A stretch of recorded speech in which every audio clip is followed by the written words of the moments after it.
Hello, welcome to Dreamleapers Inspiration. I'm your host, Harriet Cole. As always, very happy to be with you today. Right here in New York City, it's a cloudy day. There's a softness to the sky and to the air. The clouds are filling up the sky and it's gray and beautiful. And I have to tell you, recognizing the beauty in gray clouds is something that took me quite some time to notice at all. I have to attribute my husband to teaching me to see the clouds and nature in a different way. I certainly was a sunshine girl, a beach girl. I wanted to be hot outside with no humidity, just exactly how I want it, right? Which is summer weather. And years ago, we were driving, probably, if I recall it right, driving upstate to look at the changing leaves. And if it was, I mean, we do this so often, but to notice nature, to notice the beauty of nature as it is changing. And so he typically will point out all that is beautiful as it unfolds before us. So whether it's the changing leaves or even a dead tree on the road that just has a beautiful form. As we drive north up to the meditation ashram where we go, as you climb up the mountain, there are these different small bodies of water, and sometimes they're tiny. Above the water, you'll see mist. And then when it's a cloudy day, there are clouds overhead and then the mist above the water. And over time, I realized how beautiful that was, as opposed to just wishing to fast forward past this moment of what I now would call quietude, at the time called a gray day. I know in my spirit I was wanting to fast forward and get to the sunshine that I love to see so much and be able to take off a jacket and enjoy the warmth of the day. And George would say, "No, don't you see how beautiful this is?" And so I learned to pull back and notice the beauty in whatever is before me, and notice to look for the beauty in whatever is before me. And that really has been a gift from my husband, who is quite the observer. He's a photographer and he looks at the world and at people with a fine eye. And with that eye, particularly as it has to do with nature, he really does look and notice and appreciate the beauty of whatever is there, not what he wants to be there, but whatever is there. As I've been thinking about this today and about being with all of you, and welcome to everyone who is joining us for this moment of inspiration, I had the thought that it would be good for us to think about patience. How often do you think about that? When I started looking up quotes, I realized that clearly a lot of people think about it. Well, we know it's in the Bible, and also probably in all spiritual texts, because it is I would say, a practice to be patient, to exercise patience. It is a state of being to be patient. And it is so hard to do. And so when we think about nature, it is being still enough, being patient enough to be with whatever is happening in the moment, even if it's challenging. When I went to look up quotes, I found so many quotes about patience, proving that it's something that people have been grappling with for generations, because folks keep talking about it and uplifting it and reminding us that it's a worthwhile focal point for us. And so I said, I think I've hit on something. What does patience look like in your life? And would you describe yourself as a patient person? I'm going to say, if I tell the truth about myself, I can't say that I describe myself as a patient person. I am a go-getter. I have goals. I check them off. You've heard me talk about my lists and checking off my lists. I am out there working to make things happen. And each day I have my list of what I'm working to make happen. I can't say that I'm patient in that space because I practice meditation, because I have a spiritual practice in my life. I work to balance that. Okay, be anchored, be still, be in the moment. Notice what's around you, pay attention so that you can see the gifts that are before you. I do that with rigor, but patience, being able to be still and to sit through challenges and to recognize that this is what we have to do anyway. It takes effort on my part to do that. What about you? It takes a lot of effort for me to be able to sit and say,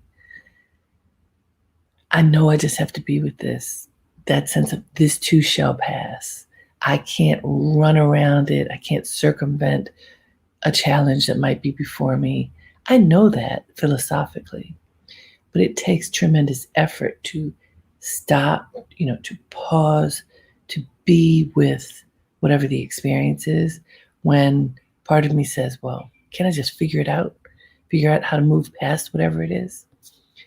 So I wonder if that happens to you. If you're really honest with yourself, what is your relationship to patience? Do you feel that you could define yourself as a patient person? And, what can you do to become more patient? That's what I'm looking at for myself. What steps can I take to become more patient? Because some things that occur, you can't speed them up.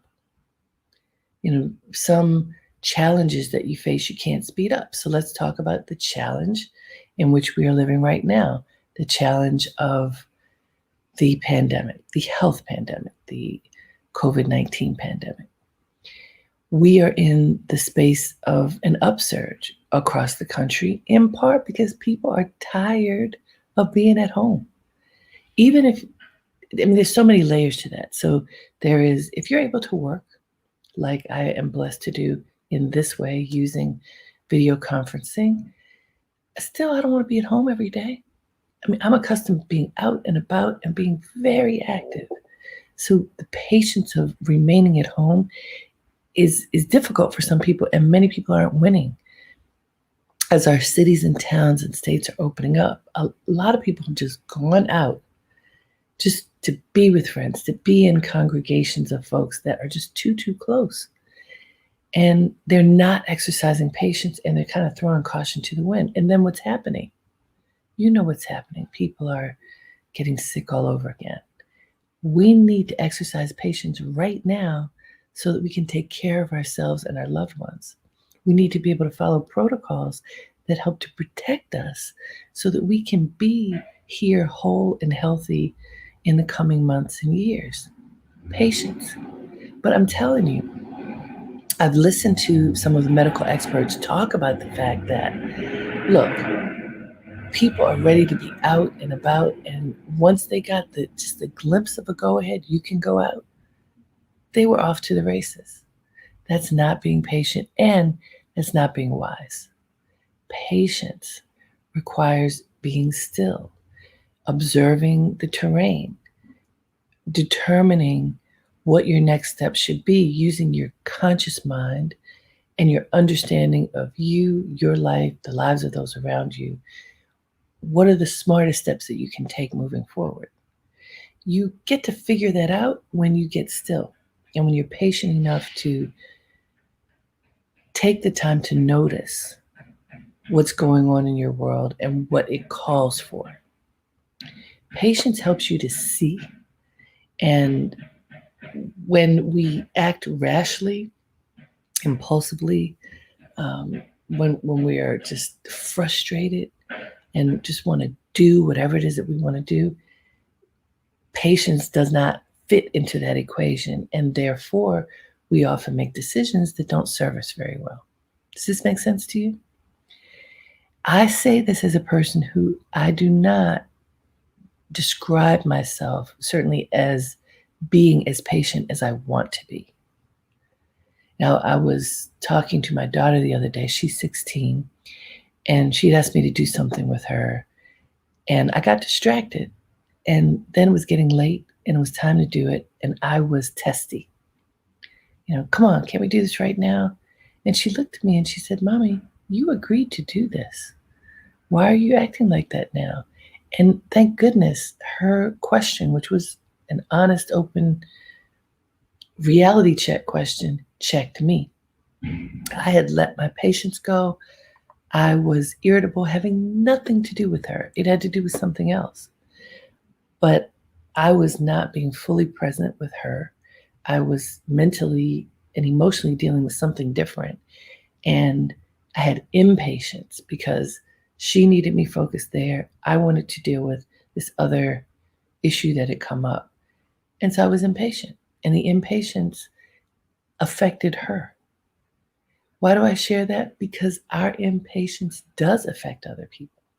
It's not just you. If you are impatient, if you're not paying attention, if you're not fully being in the moment and dealing with whatever is before you, chances are your distraction is affecting someone else. Your change of spirit could be affecting someone else and ultimately affecting you, because whatever it is that you were trying to accomplish in a particular way isn't happening because you weren't patient. Does it make sense to you? Let me pull up one of the quotes. I found so many cool quotes. Let me see. Here we go. Here's one. I'm going to give you a couple because these are good. Make your ego porous. Will is of little importance. Complaining is nothing. Fame is nothing. Openness, patience, receptivity, solitude is everything. Isn't that good? That's from Rainer Maria Rilke, famous writer and thinker. Let me say it to you again. Make your ego porous. Will is of little importance. Complaining is nothing. Fame is nothing. Openness, patience, receptivity, solitude is everything. Rainer Maria Rilke. Okay. Good morning, everybody. Thanks for being with me. Let's break that down. The ego is what helps to pump you up. And, to a certain extent, the ego is not bad because it helps you to have a sense of self and to get yourself moving forward to a certain extent. But Rainer says, make your ego porous, meaning that it's open, that it can take in information, inspiration, and knowledge. Will is of little importance. Now, that's something that I wouldn't have thought. Will is of little importance. I often think that your will helps you to be driven, but this thinker says it's not. Complaining is nothing. I want to agree. Generally, complaining is nothing. Now, you could even argue that. The squeaky wheel, right? Sometimes when people complain a lot, they're heard and folks listen to them more than others. But over time, we know that complainers are just irritants. And people who complain all the time often lose friends because the people who love them get tired of listening to that. So, okay, complaining is nothing. Fame is nothing. All right. If you're not famous, that could be hard for you to imagine, right? You're like, people who have all of that exposure, often with fame comes money, beautiful home, beautiful car, beautiful experiences. What do you mean fame is nothing? Fame is nothing, is what she says. So, I want to say, if you think about anybody who's famous, who's had a challenge, like a health challenge with family, accident, think of our beloved Kobe Bryant. He was famous and rich, and he's gone because of a helicopter crash. His fame did not prevent him from being killed. It is when we notice people's lives when they have challenge that we can see what is the great equalizer. And life has this incredible capability of just having equalizers. Your health is not always contingent upon how much money you have. Your well-being is not always contingent upon how much money you have. And this philosopher says fame is nothing. Now, what is everything? Openness. Now, openness, let's think about that. When you have children, you don't want them to just be open to every experience. Think about it. You want them to be, you want them to have discrimination in the best way of thinking of that word.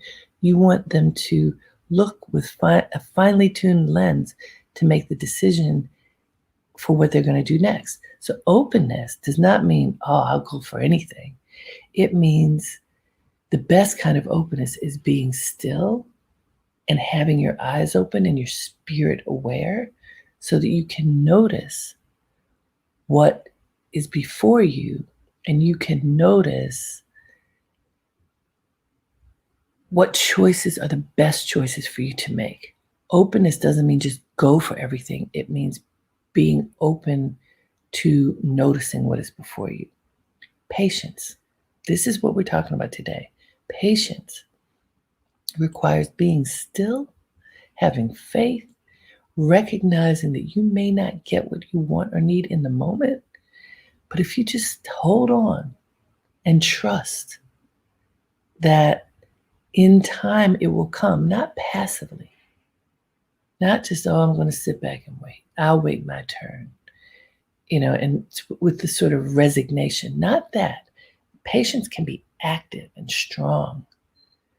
It is being aware enough to notice the moment and to discern when it's your moment. Yeah? Receptivity, they go together.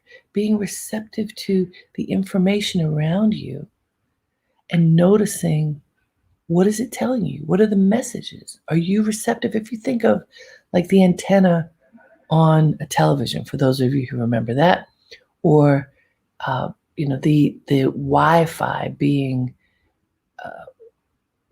boosted enough so that you get a strong connection, so that your reception is good and clear. So what is the inner receptivity that we want to think about? That inner receptivity is what helps you to see where you are headed and make conscious choices to get there. And solitude is the fourth, about what is everything in this quote. Openness, patience, receptivity, solitude is everything. Solitude. How many of you take the time to be comfortable with yourself? I just interviewed Vanessa Williams, the amazing actor. She was our first Black Miss America and has gone on to do so many incredible things. I interviewed her mother, Helen Williams, and her eldest child, Melanie Harvey. And Melanie, who I believe is about 30, had such a great view on life. She's a Pilates instructor. And she talked about the importance of, we talked about love. And it was in the context. Her grandmother, Miss Helen, was married for many, many years to her husband, Milton. He passed away about 14, 15 years ago. And about 5 years ago, she, I guess, reconnected with someone who had been a family friend. And now she has a beau. And it's so sweet. And she was talking about how, as an elder, you can still have romance and just how lovely that is. And then Vanessa and I talked about the fact that she's been married 3 times. And she has very positive relationships with her exes. She has children with them. And they figured out how to be loving as family, even if they are no longer in a romantic relationship, which many people who are split from the father or mother of their children don't have that kind of relationship. So it was very powerful hearing how she and her exes have come to a space of love and commitment for each other and for their children in a different kind of way. And then we get to Melanie, a young woman growing into her own, building her life. And I asked her about love. And instead of talking about who she's dating or not, she talked about self-love. She talked about how loving yourself is the most important thing as a first course of action. Until you grow to fully and completely love you for who you are, it's not really possible to love someone else and to have the kind of relationship that you want for yourself. As a young woman, she sounded so wise, and I know that her mother and grandmother and father are so proud to hear that she's in alignment with her spirit in a way that will help for her to be discerning and not just choose somebody if she's lonely or bored or whatever it might be. It was powerful to hear. She talked about being still and being able to be in that space of solitude and self love, and then to walk from that position of awareness and centeredness into any kind of relationship. So this quote is powerful. I want to read it to you one more time. I was going to read you more quotes, but I think this one is enough. Make your ego porous. Will is of little importance. Complaining is nothing. Fame is nothing. Openness, patience, receptivity, solitude is everything. Rainer Maria Rilke. Powerful, powerful quote. Before we leave each other today, let's just take 3 cleansing breaths. I think that's what we need to engage patience. So put your feet flat on the floor, hands, thumbs, and forefingers touching. Put them on your knees. With eyes open or closed, let's take in a deep breath. As you breathe in the beauty of this moment. And as you gently breathe out any discomfort that you may be feeling in your body. Again, breathe in deep.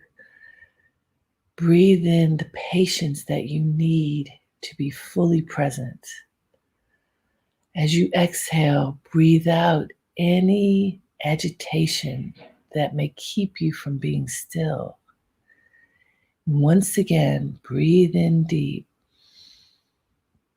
Breathe in the joy that is waiting to fill you and surround you and just love you up. Breathe out slowly and breathe out anything standing in the way of that self-embrace. And now just breathe naturally. Keep breathing naturally. Give yourself the gift of patience to be with yourself, to be calm, to be clear.